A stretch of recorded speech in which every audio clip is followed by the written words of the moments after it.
మగధీర మూవీలో రామ్ చరణ్ గారు horse ride చేసే సీన్ ఉంది కదా, దాన్ని ఇక్కడే షూట్ చేశారు. ఇది ప్రపంచంలోనే అతి పెద్ద సాల్ట్ డెజర్ట్. మన కళ్ళు ఎంత వరకు చూడగలవో అంతవరకు ఇక్కడ నేల తెల్లగానే కనిపిస్తుంది. ఎక్కడో ఇండియా పాకిస్తాన్ బార్డర్ లో ఉన్న ఈ ప్రాంతాన్ని చూడడానికి హైదరాబాద్ నుండి 2 రోజులు జర్నీ చేసి ఇక్కడికి వచ్చాను. ఇండియాలోనే one of the most beautiful place అయిన రోడ్ టు హెవెన్ తో పాటు ఎర్త్ కున్న గ్రావిటీకి విరుద్ధంగా ప్రవర్తించే చోటు, నక్కలకి ఆహారం పెట్టే విచిత్రమైన సంస్కృతి, 190 మిలియన్ ఇయర్స్ క్రితం ఫామ్ అయిన ఒక కొండ, ఇలాంటి ఇంట్రెస్టింగ్ విషయాలన్నీ రన్ ఆఫ్ కచ్ లో ఎక్స్ప్లోర్ చేశాను. నా లాస్ట్ వీడియోలో రన్ ఆఫ్ కచ్ ట్రిప్ ని ఎలా ప్లాన్ చేసుకోవాలో చెప్పాను. ఈ వీడియో చాలా ఇంట్రెస్టింగ్ గా అండ్ ఇన్ఫర్మేటివ్ గా కూడా ఉండబోతుంది. ఇంకా లేట్ చేయకుండా మనం వీడియోలోకి వెళ్ళిపోదాం. ఇప్పుడు టైం ఎర్లీ మార్నింగ్ 5 అవుతుంది. We're going to visit the iconic sun rise.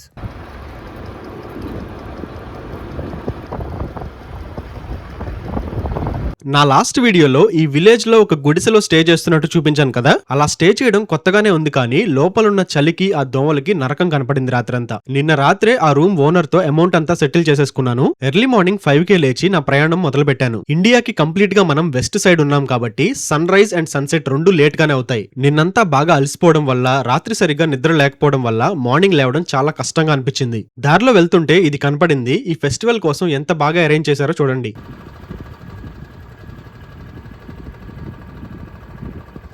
నిన్న నేను డ్రైవ్ చేసిన రోడ్ టు హెవెన్ లోకి ఎంటర్ అయిపోయాను. ఇప్పటి వరకు నేను చాలా చలి ప్రదేశాల్లో తిరిగాను, కానీ ఇలాంటి చలి మాత్రం ఇప్పటి వరకు నేను ఎక్కడా చూడలేదు. ఇక్కడున్న 4 degrees 5 degrees నాకు -10 లాగా అనిపిస్తుంది. అయినా సరే అందరూ నిద్రపోతున్నారు, మనం మాత్రమే రైడ్ చేస్తున్నాం అనే ఫీలింగ్ చాలా చాలా బాగుంటుంది. చలికి తట్టుకోవడానికి నా బాడీ మొత్తాన్ని కవర్ చేశాను, కానీ హెల్మెట్ కి నా స్వెటర్ కి మధ్యలో ఉన్న ఒక చిన్న గ్యాప్ లో నుండి వెళ్తున్న చలి వల్ల నా బాడీ మొత్తం షివర్ అయిపోతుంది. ఫింగర్స్ ని వంచి బ్రేక్ వేయడానికి కూడా కష్టంగా ఉంది, అందులో ఒక చేతో రికార్డింగ్ కూడా. కానీ ఇలాంటి కండిషన్స్ కి మనం భయపడి ఇంట్లో కూర్చుంటే అద్భుతాలు చూడలేం. అప్పుడప్పుడే సన్ రైజ్ అవుతూ ఉంది. సెల్ఫీ కెమెరాలోనే ఆ మ్యాజిక్ అంతా చూస్తున్నాను. సన్ రైజ్ అయ్యే ముందు అండ్ సన్సెట్ అయిన తర్వాతే అసలైన మ్యాజిక్ కనిపిస్తుంది.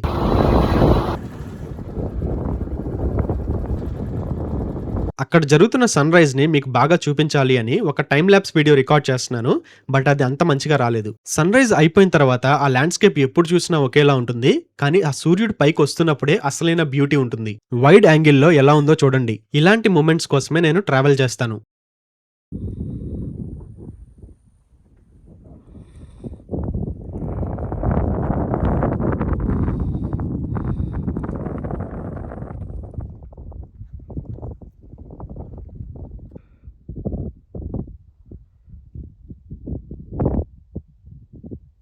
రోడ్ టు హెవెన్ లో వెళ్తున్నప్పుడు ఇలాంటి థిక్ వైట్స్ కొన్ని ప్లేసెస్ లోనే మనకు కనిపిస్తాయి. మీకు ఒకవేళ పాసిబుల్ అయితే ఫుల్ మూన్ డే రోజు రన్ ఆఫ్ కచ్ లో ఉండడానికి ట్రై చేయండి. మూన్ రిఫ్లెక్షన్ వైట్స్ పైన పడినప్పుడు మెరుస్తూ కనిపిస్తుంది. ఇక్కడ రెస్ట్రిక్షన్స్ కూడా ఏమీ లేవు, మీరు కావాలి అనుకుంటే ఇక్కడ స్టే చేయొచ్చు.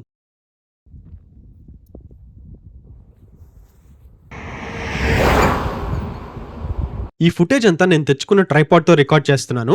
ఆ ప్రోడక్ట్ మీకు కావాలి అనుకుంటే దాని లింక్ డిస్క్రిప్షన్ లో ఇస్తాను, చెక్ చేసుకోండి. ట్యాగ్డ్ ప్రొడక్ట్స్ లో కూడా ఉంటుంది, చూసుకోండి. కంప్లీట్ గా సన్ రైజ్ అయిపోయిన తర్వాత కూడా ఈ ప్లేస్ లో ఎవ్వరూ లేరు, నేను ఒక్కనే ఎంజాయ్ చేస్తున్నాను. అప్పుడప్పుడు వచ్చిపోయే వెహికల్స్ మాత్రమే ఉన్నాయి. ఎంత బ్యూటిఫుల్ గా ఉందో కదా. ఇప్పుడిప్పుడే అనిపిస్తుంది ఈ ఫీలింగ్స్ అన్ని చెప్పుకోవడానికి పక్కన ఎవరన్నా ఉంటే బాగుండు అని. ట్రావెలింగ్ లో నేను ఎక్స్పీరియన్స్ చేసే విషయాలన్నీ ఎక్కువ చేసి చెప్పను. నేను ఫీల్ అయ్యే వాటిలో సగం విషయాలు కూడా నేను వీడియోలో చెప్పను. ఫీలింగ్స్ ని మాటల్లో ఎంత చెప్పుకుంటూ పోవడానికి ట్రై చేస్తాను అంత ఫేక్ అయిపోతుంది. సన్ రేస్ నా బాడీ పైన పడుతూ ఉంటే ఎంత హాయిగా ఉందో మాటల్లో చెప్పలేను. గడ్డ కట్టే చలిలో క్యాంప్ ఫైర్ వేసుకున్నట్టే ఉంది. నేనెప్పుడు నమ్మేది ఏంటంటే నేచర్ లో మనం ఒక్కళ్ళమే ఉండడం అనేది ఒక బ్లెస్సింగ్. దాన్ని అందరూ ఫీల్ అవ్వలేరు, దానికి calm and composite mindset కావాలి. మీలో ఎవరైనా ఇలా ఒక్కలే ట్రావెల్ చేయాలి అనుకొని భయంతో ఆలోచిస్తూ ఉండుంటే ఈ రోజే ఆ స్టెప్ తీసుకోండి. మీ లైఫ్ లో ఒక పెద్ద చేంజ్ చూస్తారు.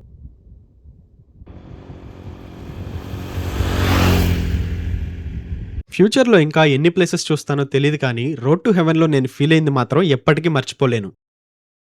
ఇక్కడ నుండి ఎక్కడికి వెళ్ళాలి అనిపించట్లేదు. అలా ఒక 2-3 గంటలు రోడ్ టు హెవెన్లోనే ఉండిపోయాను. నా పాస్ట్ లైఫ్ని గుర్తు చేసుకుంటూ అలా ఉండిపోయా. స్పష్టంగా మాట్లాడలేకపోతున్నాను, మాటలు తడబడుతున్నాయి చలికి.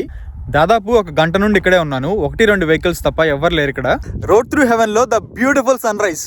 కంప్లీట్ ఐసోలేషన్, నా చుట్టుపక్కల ఎవరూ లేరు. ఇది మొత్తం 30 kilometers లాంగ్ రోడ్ కాబట్టి ఎవరికి నచ్చిన చోట వాళ్ళు ఆగుతూ ఉన్నారు. మీరు ఈ ప్లేస్కి వచ్చినప్పుడు ఇక్కడ సన్ రైజ్ ఆర్ సన్సెట్ ఏదో ఒకటి ప్లాన్ చేసుకోండి. ఇంతకంటే ఎక్కువసేపు ఏ ప్లేస్లో ఉండకూడదు. మనం ఉన్నామంటే ఆ మ్యాజిక్ని మిస్ అయిపోతాం. So one last time road through హెవెన్ని ఒక లుక్ వేసుకోండి.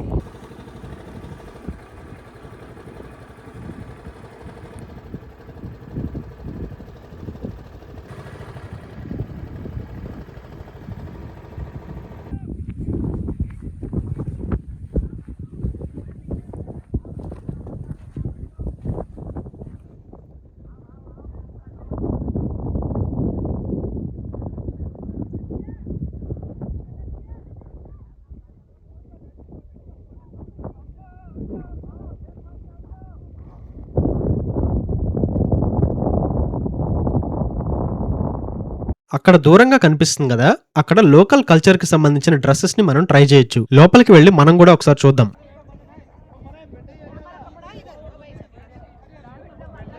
ఒక 100 రూపీస్ మీరు పే చేశారంటే ఈ డ్రెస్సెస్ ని ట్రై చేయొచ్చు. సో నాకు పెద్దగా ఇంట్రెస్ట్ లేదు కాబట్టి ట్రై చేయట్లేదు. మీకు ఇక్కడ వైట్ గా కనిపించేదంతా ఉప్పు. ఇక్కడ ఇంతలా సాల్ట్ ఎందుకుంది అనేది లాస్ట్ వీడియోలో మీకు క్లియర్ గా ఎక్స్ప్లెయిన్ చేశాను. ఎంత వెళ్దాం అనుకున్నా ఇక్కడ నుండి వెళ్ళాలి అనే ఫీలింగ్ రావట్లేదు. మొత్తం ఎటు చూసినా వైట్ వైట్ వైట్. ఇలాంటి ల్యాండ్స్కేప్స్ ని మనం రెగ్యులర్ గా చూడం కాబట్టి చాలా కొత్తగా అనిపిస్తుంది.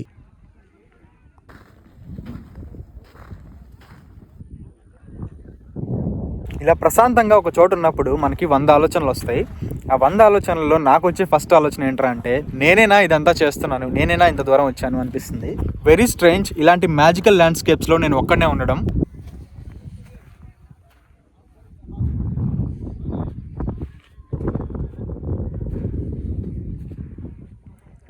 నిజంగా ఇదొక అద్భుతం. ఇలాంటి ప్లేసెస్ లో ఫ్యామిలీస్ చాలా ఎక్కువగా ఉంటారు. ఇక్కడ కూడా అలాగే ఉన్నారు. మీకు చిన్న పిల్లలు ఉంటే వాళ్ళని ఈ డ్రెస్సెస్ ట్రై చేయమని చెప్పండి. రోడ్ టు హెవెన్ లో ఎక్కడ చూసినా వైట్స్ కనిపిస్తూ ఉంటే ఇక్కడ మాత్రమే కొంచెం డిఫరెంట్ గా ఉంది. చూడగానే ఇది డెజర్ట్ అని చెప్తే ఎవరైనా నమ్ముతారు. ఇక్కడ నుండి స్ట్రైట్ గా ఒక 40 కిలోమీటర్లు వాక్ చేసుకుంటూ వెళ్ళామంటే పాకిస్తాన్ బార్డర్ వస్తుంది. ఇక్కడ రాత్రిపూట ఎంత చలిగా ఉంటుందో పగలపూట అంతే వేడిగా ఉంటుంది.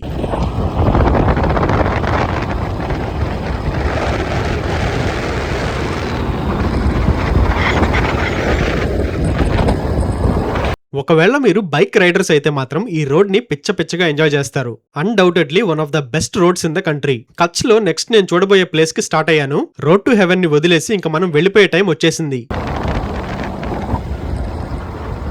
ఇప్పుడు మనం రోడ్ టు హెవెన్ నుండి రన్ ఆఫ్ కచ్ కి వెళ్లే దారిలో ఉన్నాం. ఈ దారిలో లాస్ట్ వీడియోలో నేను చెప్పినట్టు కావ్డా అనే ఊరు వస్తుంది. అక్కడ నుండి మనం రైట్ తీసుకుంటే ఈ రోజు మనం చూడాల్సిన ప్లేసెస్ అన్ని వస్తాయి. ఇక్కడ రోడ్స్ చాలా సన్నగా అండ్ ట్రాఫిక్ చాలా తక్కువగా ఉంది. క్రేజీ రైడ్ అని చెప్పొచ్చు.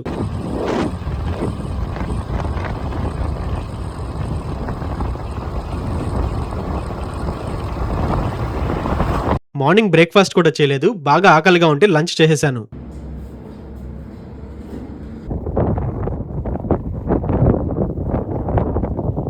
ఈ రోజు మనం నెక్స్ట్ చూడబోయే ప్లేస్ వచ్చేసి మ్యాగ్నెటిక్ జోన్. ఈ ప్లేస్ కొంచెం డిఫరెంట్ గా ఉండబోతుంది. ఇలాంటి ప్లేస్ ని ఇప్పటి వరకు నేను చూడలేదు.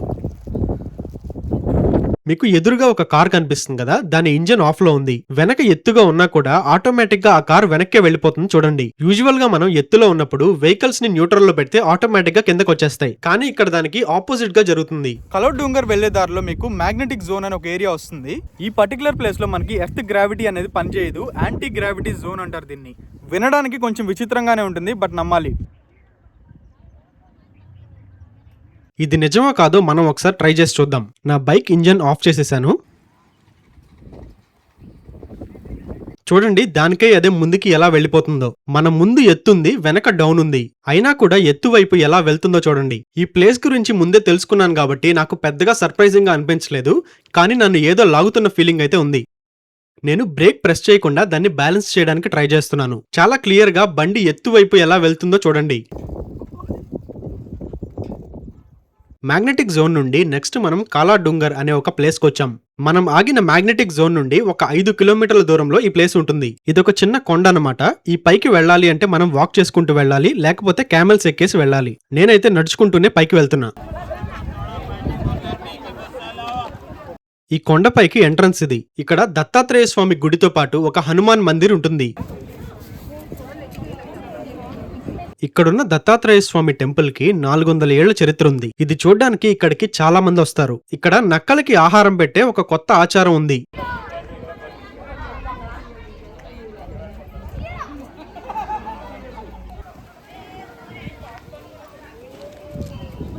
ఇక్కడ ఎండ పెద్దగా లేకపోయినా విపరీతమైన హ్యూమిడిటీ ఉంది. ఇక్కడ నుంచి పైకి నడుచుకుంటూ వెళ్తే ఇంకా ఇంపార్టెంట్ ప్లేస్ ఉంది, చూద్దాం. మీకు ఒకవేళ షెడ్యూల్ కుదిరితే ఈ ప్లేస్ కి మీరు ఈవినింగ్ రావడానికి ట్రై చేయండి. ఆఫ్టర్నూన్ టైంలో మీకు అంతగా నచ్చకపోవచ్చు. అక్కడ దూరంగా కనిపిస్తుంది కదా, అదే ఒక మెయిన్ పాయింట్. కచ్ డిస్ట్రిక్ట్ లో ఉన్న ఒక ఇంపార్టెంట్ ప్లేస్ ఇది. మొత్తం కచ్ డిస్ట్రిక్ట్ లోనే ఎత్తైన కొండ.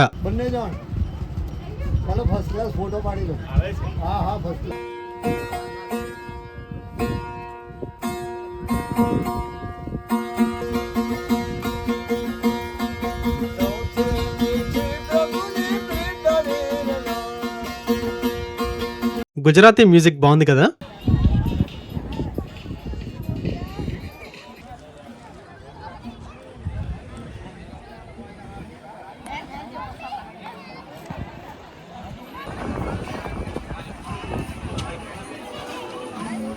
ఇది మొత్తం కచ్ డిస్ట్రిక్ట్ లోనే ఎత్తైన ప్లేస్. దీన్ని కాలా డూంగర్ అని పిలుస్తారు, అంటే నల్లటి కొండ అని అర్థం. ఇప్పుడు మీకు దూరంగా వాటర్ కనిపిస్తున్నాయి కదా, అది రన్ ఆఫ్ కచ్ లేక్. దీన్ని చూస్తున్నంత సేపు నాకు లేక్ లాగా అనిపించలేదు, ఒక సముద్రం లాగా అనిపించింది. ఈ లేక్ చూడడానికి అంత పెద్దగా ఉంటుంది. ఇక్కడ కనిపించే రాళ్లు ఏవైతే ఉన్నాయో 190 మిలియన్ ఇయర్స్ క్రితంవి అని సైంటిస్టులు తేల్చేశారు. ఈ కొండ సీ లెవెల్ నుండి 1500 ఫీట్ హైట్ లో ఉంటుంది. భుజ్ సిటీ నుండి 97 కిలోమీటర్స్ దూరంలో ఈ ప్లేస్ ఉంది. ఎవరైనా సరే అలా చూస్తూ ఉండిపోవాల్సిందే, అంత బాగుంది ఈ ప్లేస్. ఇక్కడ నుండి మీరు బైనాకులర్స్ లో చూసారంటే రన్ ఆఫ్ కచ్ మొత్తం కనిపిస్తుంది. ఒక 50 రూపీస్ కి ఇక్కడ బైనాకులర్స్ ని రెంట్కి ఇస్తారు. ఖచ్చితంగా తీసుకొని ట్రై చేయండి. ఇక్కడ నుండి మీరు ఇండియా పాకిస్తాన్ బోర్డర్ ని క్లియర్ గా చూడొచ్చు. ప్రెజెంట్ ఇప్పుడు నేను అదే చూస్తున్నాను, మీకు కూడా చూపించడానికి ట్రై చేస్తున్నాను. కనిపిస్తుందేమో చూడండి. కాలా డూంగర్ చూసేసిన తర్వాత ఇక్కడ నుండి నా ప్రయాణం మళ్ళీ మొదలైంది. ఇప్పుడు మనం రన్ ఆఫ్ కచ్ లో ఉన్న మోస్ట్ ఇంపార్టెంట్ ప్లేస్ కి వెళ్ళబోతున్నాం. మనం కచ్ లో చూడబోయే లాస్ట్ ప్లేస్ అండ్ నా డ్రీమ్ ప్లేస్ కూడా. అటు ఇటు ఈ ల్యాండ్స్కేప్ చూడండి, ఎండ్ ఆఫ్ ద వరల్డ్ లాగా ఎలా ఉందో. ఇలాంటి రైడ్ ఇంతకు ముందు నేను మేఘాలయలో చేశాను. టైం తెలియకుండా ఇలా ఎంతసేపు అయినా సరే రైడ్ చేసుకుంటూ వెళ్ళిపోవచ్చు. భుజ్ నుండి మీరు రన్ ఆఫ్ కచ్ కి వెళ్ళాలి అంటే భుజ్ నుండే ఒక క్యాబ్ సర్వీస్ మాట్లాడుకోండి. ఇక్కడే ఒక 2 days స్టే చేసి ఇక్కడ అన్ని ప్లేసెస్ మీకు చూపించడానికి 8000 రూపీస్ చార్జ్ చేస్తారు. ఇప్పుడు మనం వచ్చిన ప్లేస్ నేమ్ వచ్చేసి ది వైట్ రన్. ఇది ఇక్కడ మెయిన్ పార్కింగ్ ప్లేస్ అన్నమాట. ఇక్కడ నుండి మన ఓన్ వెహికల్స్ లో వెళ్ళడానికి వీల్లేదు, ఇక్కడ నుండి బస్సెస్ లోనే వెళ్ళాలి. గుజరాత్ టూరిజం కి సంబంధించిన గవర్నమెంట్ బస్సెస్. లోపలికి వెళ్లే ప్రతి ఒక్కరు ఈ ఫామ్ ఫిల్ చేసి ఇవ్వాలి.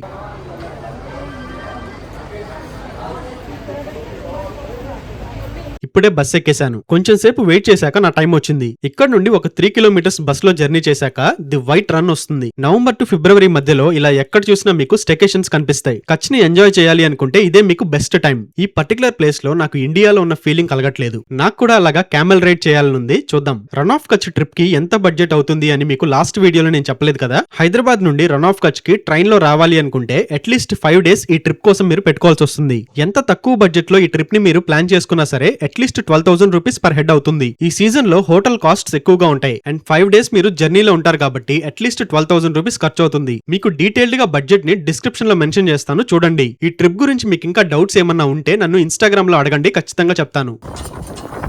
కొంచెం దూరంలో ఆగి అక్కడ నుండి బస్ లో కాకుండా క్యామెల్ రైడ్ లో వెళ్తున్నాను. ఈ చల్లటి గాలిలో ఈ క్యామెల్ రైడ్ ఒక డిఫరెంట్ ఎక్స్పీరియన్స్. ఈ క్యామెల్ రైడ్ కి జస్ట్ ఒక 50 రూపీస్ మాత్రమే. అలా కూర్చొని చాలా సేపు వెళ్ళొచ్చు. నాకైతే భలే క్రేజీగా అనిపించింది. నాకు వచ్చి రాని కొంచెం హిందీతో నా పక్కన ఆయనతో మాట్లాడుతూ వచ్చాను. ఇంతలోనే welcome to the white run of Kutch.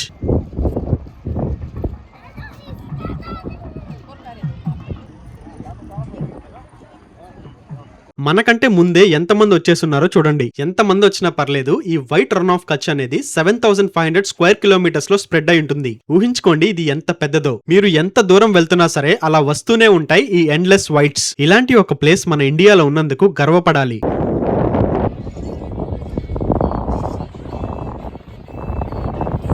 ఇక్కడ ఫ్యామిలీస్ ఎంజాయ్ చేయడానికి చాలానే ఉన్నాయి. మీరు ఆఫ్టర్నూన్ 3 కల్లా ఈ ప్లేస్ కి వచ్చారంటే చాలా ఎంజాయ్ చేయొచ్చు. గుర్తుపెట్టుకోండి, స్వెటర్స్ ఆర్ కంపల్సరీ.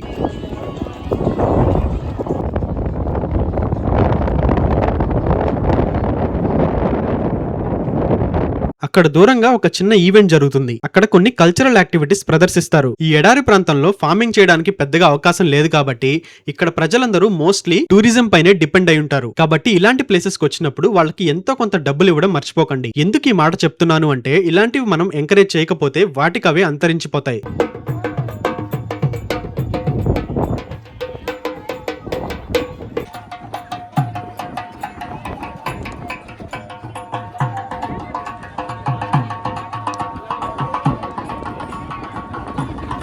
మనుషులకి దూరంగా అలా వెళ్ళిపోతున్నాను. ఫోన్లో మీకు ఎంతవరకు కనిపిస్తుందో తెలియదు కానీ నాకు మాత్రం మత్తిపోతుంది.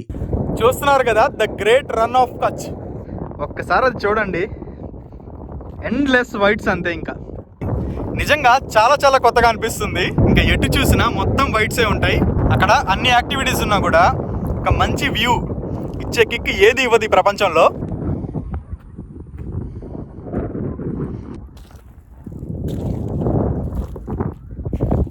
ఇలాంటి అద్భుతాలు చూడడానికి ఎంత కష్టపడినా తప్పులేదు. చాలా అలసిపోయాను ఈరోజు.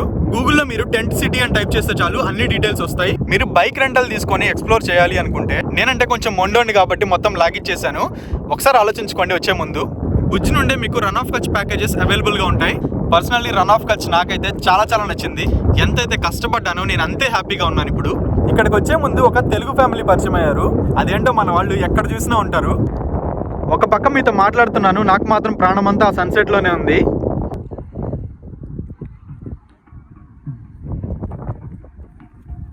ఇక్కడ నుంచి ఇంకొక 90 కిలోమీటర్స్ నేను డ్రైవ్ చేసి భుజ్కి వెళ్ళాలి. అక్కడే నా స్టే బుక్ చేసుకున్నాను. లొకేషన్కి వచ్చే ముందు ఎంత అడ్వెంచర్ అయినా చేయొచ్చు, బట్ అయిపోయిన తర్వాత వెళ్ళాలంటే మాత్రం చాలా కష్టం. ఎందుకంటే వచ్చేటప్పుడు ఆ ఎక్సైట్మెంట్ ఉంటుంది, వెళ్ళేటప్పుడు ఉండదు. చాలాసేపు ఆ సన్సెట్ ని అలా చూస్తూ ఉండిపోయాను. తెలియకుండానే ఎమోషనల్ కూడా అయిపోయాను. చాలా విషయాలు గుర్తొచ్చేసాయి. ఎంత దూరం నడిచొచ్చేసానంటే నా చుట్టూ ఒక్క మనిషి కూడా కనపడినంత దూరం. నా చేతిలో ఒక డ్రోన్ ఉంటే బాగుండేది అనిపించింది. నేను లైఫ్ అంతా గుర్తుపెట్టుకోవాల్సిన మూమెంట్స్ లో ఇంకొకటి యాడ్ అయిపోయింది. ఇలాంటి ప్లేసెస్ గురించి ఎంత చెప్పినా తక్కువే.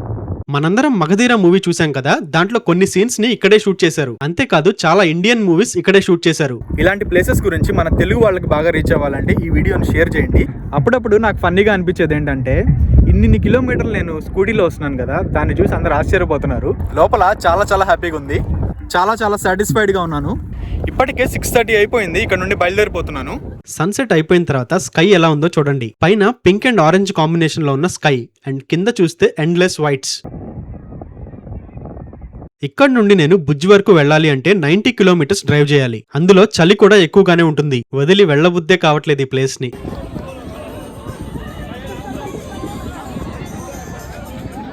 నిజంగా ఇదొక వండర్ ల్యాండ్.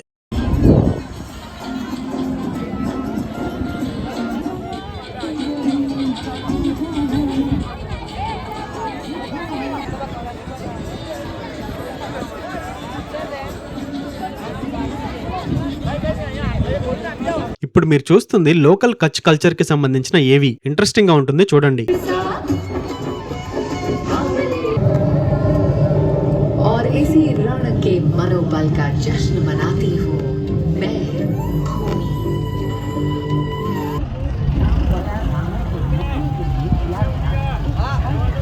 ఇక్కడ నుండి ఇంకా నేను బయలుదేరే టైం అయింది. ఇందాక నేను పార్క్ చేశాను కదా, అక్కడ వరకు మళ్ళీ బస్సెస్ లో వెళ్ళాలి. ఎక్కువ టైం ఉంది అనుకుంటే ఈ క్యామెల్ రైడ్ కూడా చేయొచ్చు.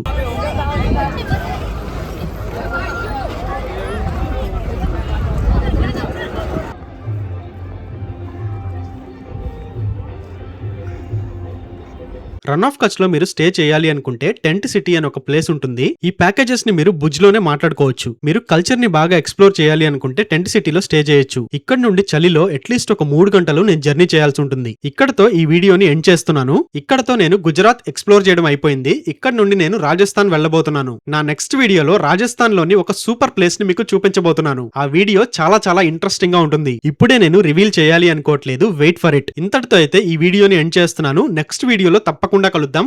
Until then, see you all. Jai Hind.